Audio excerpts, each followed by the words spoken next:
ಇತ್ತೀಚಿನ ದಿನಗಳಲ್ಲಿ ಪ್ರೀತಿಯ ಹೆಸರಲ್ಲಿ ನಂಬಿಸಿ ಆಕೆಯ ಜೊತೆ ದೈಹಿಕ ಸಂಪರ್ಕವನ್ನು ಬೆಳೆಸಿ ಎಸ್ಕೇಪ್ ಆಗ್ತಾ ಇರತಕ್ಕಂತಹ ಘಟನೆ ಸಾಕಷ್ಟು ವರದಿಯಾಗ್ತಾ ಇದೆ.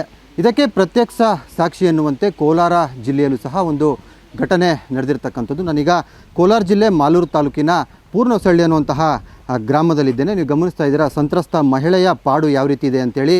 ಕೇವಲ ಈಕೆಯನ್ನು ದೈಹಿಕ ಸಂಪರ್ಕವಾಗಿ ಬೆಳೆಸ್ಕೊಂಡಿಲ್ಲ, ಈಗ ಆಕೆಗೆ 8 ತಿಂಗಳ ಗರ್ಭಿಣಿ. ಅಂದರೆ ಆತ ಏನಿದ್ದಾನೆ ಮಂಜುನಾಥ್ ಅನ್ನುವಂತಹ ಒಬ್ಬ ಏನು ಯುವಕ ಇದ್ದಾನೆ, ಆತ ಈಕೆಯನ್ನು ನಂಬಿಸಿತಹ ಒಂದು ಯುವತಿಯನ್ನು, ಜೊತೆಗೆ ಇಬ್ಬರು ಸಹ ಶಾಲಾ ಕಾಲೇಜುಗಳಿಂದಲೂ ಕೂಡ ಸ್ನೇಹಿತರು, ಆಕೆಯನ್ನು ನಂಬಿಸಿ ಈ ರೀತಿಯಾಗಿ ಈಗ 8 ತಿಂಗಳು ಆಕೆಗೆ ಈ ರೀತಿಯಾಗಿ ನಂಬಿಸಿ ಈಗ ಎಸ್ಕೇಪ್ ಆಗಿರ್ತಕ್ಕಂಥದ್ದು.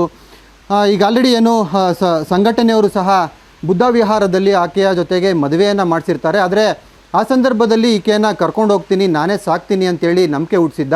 ಇದಕ್ಕೆ ಸಾಕ್ಷಿಯಾಗಿ ಆತ ತಾಳಿ ಸಹ ಕಟ್ಟಿದ್ದಾನೆ. ಅಷ್ಟೇ ಅಲ್ಲ, ಆ ಒಂದು ಮಹಿಳೆಯ ಕೈಯಲ್ಲಿ ಒಂದು ತಾಯಿ ಕಾರ್ಡ್ ಆಗಿರ್ಬೋದು ಮತ್ತು ಆಕೆ ಸ್ಕ್ಯಾನಿಂಗ್ ಅನ್ನುವಂತಹ ರಿಪೋರ್ಟ್ ಏನಿದೆ ಅದು ಸಹ ಆಕೆಯ ಕೈಯಲ್ಲಿದೆ. ಇಷ್ಟಿದ್ರೂ ಸಹ ಆತ ಪೊಲೀಸ್ ಕಂಪ್ಲೇಂಟ್ ಆಗ್ತಾ ಇದ್ದಂಗೆ ಈಗ ಎಸ್ಕೇಪ್ ಆಗಿರ್ತಾನೆ. ಈಗ ಮಹಿಳೆ ಏನು ಮಾಡಬೇಕು ಅನ್ನುವಂತಹ ದಿಕ್ಕು ತೋಚ್ತಾ ಇಲ್ಲ. ಯಾಕಂದರೆ ಒಂದು ಕಡೆ ಆಕೆಯ ತಾಯಿ ಮನೆ ಕಡೆಯವರು ಸಹ ಮನೆಗೆ ಸೇರಿಸ್ತಾ ಇಲ್ಲ, ಮತ್ತೊಂದು ಕಡೆ ಗಂಡನ ಮನೆಯವರು ಸಹ ಈಗ ಮನೆಗೆ ಸೇರಿಸ್ತಾ ಇಲ್ಲ. ಮಂಜುನಾಥ್ ಅನ್ನುವಂತಹ ಯುವಕ ಈಗ ಎಸ್ಕೇಪ್ ಆಗಿರ್ತಕ್ಕಂಥದ್ದು. ನೀವು ಗಮನಿಸ್ತಾ ಇದ್ದೀರಾ, ಇನ್ನು ನಿರ್ಮಾಣ ಹಂತದಲ್ಲಿ ಇರ್ತಕ್ಕಂತಹ ಕಟ್ಟಡ ಇದು. ಬಾಗಿಲಿಗೆ ಬೀಗವನ್ನು ಜಡಿದು ಆತ ಎಸ್ಕೇಪ್ ಆಗಿದ್ದಾನೆ. ಖಾಸಗಿ ಕಂಪ್ನಿನಲ್ಲಿ ಆತ ಕೆಲಸ ಮಾಡ್ತಾ ಇದ್ದಾನೆ ಅಂತ ಹೇಳ್ತಾ ಇದ್ದಾರೆ. ಆದರೆ ಯಾವ ಖಾಸಗಿ ಕಂಪ್ನಿ ಏನು ಅನ್ನುವಂಥದ್ದನ್ನು ಗೊತ್ತಿಲ್ಲ. ಇಷ್ಟಾದರೂ ಸಹ ಆತ ಪೊಲೀಸ್ ಕಂಪ್ಲೇಂಟ್ ಇದ್ದರೂ ಸಹ ಪೊಲೀಸರು ಆತನನ್ನು ಹಿಡ್ಕೊಂಡು ಬಂದು ಈಕೆಗೆ ನ್ಯಾಯ ಕೊಡಿಸ್ಬೇಕಿತ್ತು. ಇಷ್ಟಿದ್ರೂ ಸಹ ಪೊಲೀಸರು ಯಾಕೆ ಇನ್ನೂ ಆತನಿಗೆ ತಲೆಮರೆಸ್ಕೊಂಡು ಹೋಗೋದಕ್ಕೆ ಬಿಟ್ಟಿದ್ದಾರೆ ಅನ್ನುವಂತಹ ಅನುಮಾನ ಸಹ ವ್ಯಕ್ತ ಆಗ್ತಾ ಇದೆ. ಈಗ ಈಕೆಯ ಒಂದು ಸಪೋರ್ಟ್ಗೆ ಯಾರೂ ಸಹ ಮುಂದೆ ಬರ್ತಾ ಇಲ್ಲ. ಕೆಲ ಸಂಘಟನೆಗಳು ಈಗ ಅವರು ಸಹ ಮುಂದೆ ಬಂದು ನಾವು ನಿಮ್ಮ ಪರವಾಗಿ ಇದ್ದೀವಿ ಅಂತ ಹೇಳ್ತಾ ಇದ್ದಾರೆ. ಆದರೆ ಪೊಲೀಸರು ಅದಕ್ಕೆ ಪೂರಕವಾಗಿ ಆತನನ್ನು ಹಿಡ್ಕೊಂಡು ಬಂದರೆ ಆಕೆಯ ಜೊತೆ ಮದುವೆ ಮಾಡಿಸಿ ಆಕೆಯ ಸಂಸಾರವನ್ನು ಸರಿ ಮಾಡ್ಬೋದು.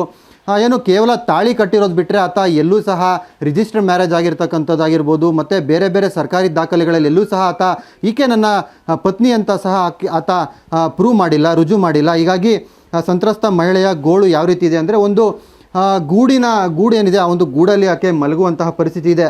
ಈಗ 8 ತಿಂಗಳಾಗಿರೋದ್ರಿಂದ ಯಾವ ಸಮಯದಲ್ಲಿ ಬೇಕಾದರೂ ಆಕೆಗೆ ಡೆಲಿವರಿ ಆಗ್ತಕ್ಕಂತಹ ಸಾಧ್ಯತೆ ಇದೆ. ವೈದ್ಯಕೀಯ ರಿಪೋರ್ಟ್ ಪ್ರಕಾರ ಆಕೆಗೆ ಬರೋ ತಿಂಗಳು ಡೆಲಿವರಿ ಡೇಟನ್ನು ಸಹ ಕೊಟ್ಟಿದ್ದಾರೆ. ಇಷ್ಟಿದ್ರೂ ಸಹ ಆತ ಒಂದು ಮಾನವೀಯತೆಯಿಂದ ಕೃತಜ್ಞತೆ ಕೊಡಬೇಕಾಗಿತ್ತು. ಆದರೆ ಈ ರೀತಿಯಾಗಿ ಬಿಟ್ಟೋಗಿರ್ತಕ್ಕಂಥದ್ದು ಒಂದು ರೀತಿಯಾಗಿ ಅಮಾನವೀಯ ಘಟನೆ ಅಂತಲೇ ಹೇಳ್ಬೋದು. ಆಕೆ ತಾನವ್ರು ಮಾತಾಡ್ಸೋಣ. ಅಮ್ಮ, ನಿಮ್ಗೆ ಯಾವತ್ತಿಂದ ಪರಿಚಯ? 6ನೇ ಕ್ಲಾಸಿಂದ SLC ಪರಿಚಯ, ಇಬ್ಬರು ಜೊತೆಯಲ್ಲೇ ಓದಿದ್ದು. ಏನು ನಿಮ್ಗೆ ಯಾವ ಥರ ದೈಹಿಕ ಸಂಪರ್ಕ? ಇಬ್ಬರು ಪ್ರೀತಿ ಮಾಡ್ತೀವಿ ಅಂತ ನಂಬಿಸಿ ನಾವಿಬ್ಬರು ಪ್ರೀತಿ ಮಾಡ್ತಾ ಇದ್ವಿ 2 ವರ್ಷದಿಂದ. ಅವನ ಹೆಸರು ಮಂಜುನಾಥ್ KV ಅಂತ, ಕುರ್ನಸಳ್ಳಿ ಅವ್ರ ಊರು. ಒಂಥರ ನಾನು ಕರೆದ, ಈ ಥರ ನನಗೆ ಹಬ್ಬಕ್ಕೆ ಬಟ್ಟೆ ಕೊಡಿಸ್ತೀನಿ ಅದು ಇದು ಅಂತೇಳಿ ನಾನು ನಂಬಿಸಿ ನಮ್ಮ ಮನೆ ಹಿಂದ್ಗಡೆ ಕರೆದ. ಆಮೇಲೆ ಇದ್ಕೊಂಡು ಈ ಥರ ದೈಹಿಕ ಸಂಪರ್ಕ ಮಾಡ್ಬೇಕಂತ ನಾನು ಬೇಡ, ಮದುವೆ ಆಗೋವರೆಗೂ, ಮದುವೆ ಆದಮೇಲೆ ಮಾಡೋಣ ಅಂತ ಬಲವಂತವಾಗಿ ಒಂಥರ ಸ್ಪ್ರೇ ಥರ ಹೊಡೆದು ನನ್ನನ್ನು ಮುಖಕ್ಕೊಂಥರ ಹೊಡೆದು ಮತ್ತು ಬರೋ ಥರ ನನ್ನನ್ನು ಯೂಸ್ ಮಾಡಿಕೊಂಡ. ಆಮೇಲೆ ನಾನು ಕೇಳಿದ್ದಕ್ಕೆ ನಾನು ಇದ್ದೀನಿ, ಭಯ ಪಡಬೇಡ, ಮದುವೆ ಆಗೋಣ, ನಾನು ನಿನ್ನನ್ನು ಚೆನ್ನಾಗಿ ನೋಡ್ಕೊತೀನಿ, ಮನೇಲಿ ಹೇಳ್ಬೇಡ ಅಂತ ಹೇಳ್ಬಿಟ್ಟು ಹೊರಟೋದೆ. ಹಾಂ, ಮಾಲೂರಲ್ಲಿ ಬುದ್ಧ ಭವನದಲ್ಲಿ.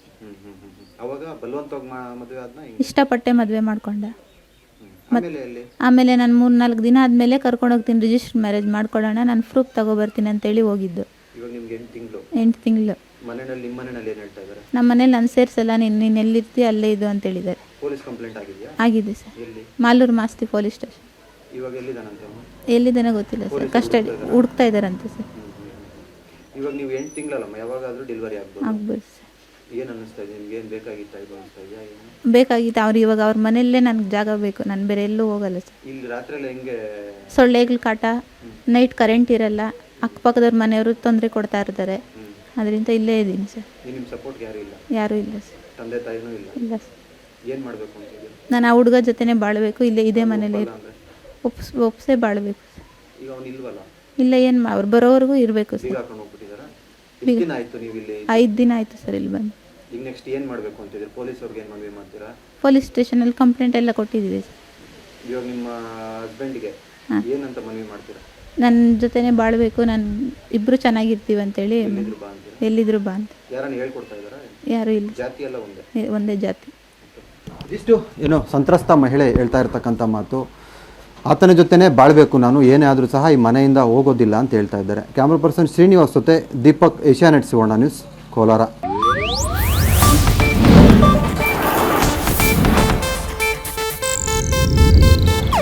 ಇದು ಏಷ್ಯಾನೆಟ್ ನ್ಯೂಸ್ ನೆಟ್ವರ್ಕ್ ಪ್ರಸ್ತುತಿ.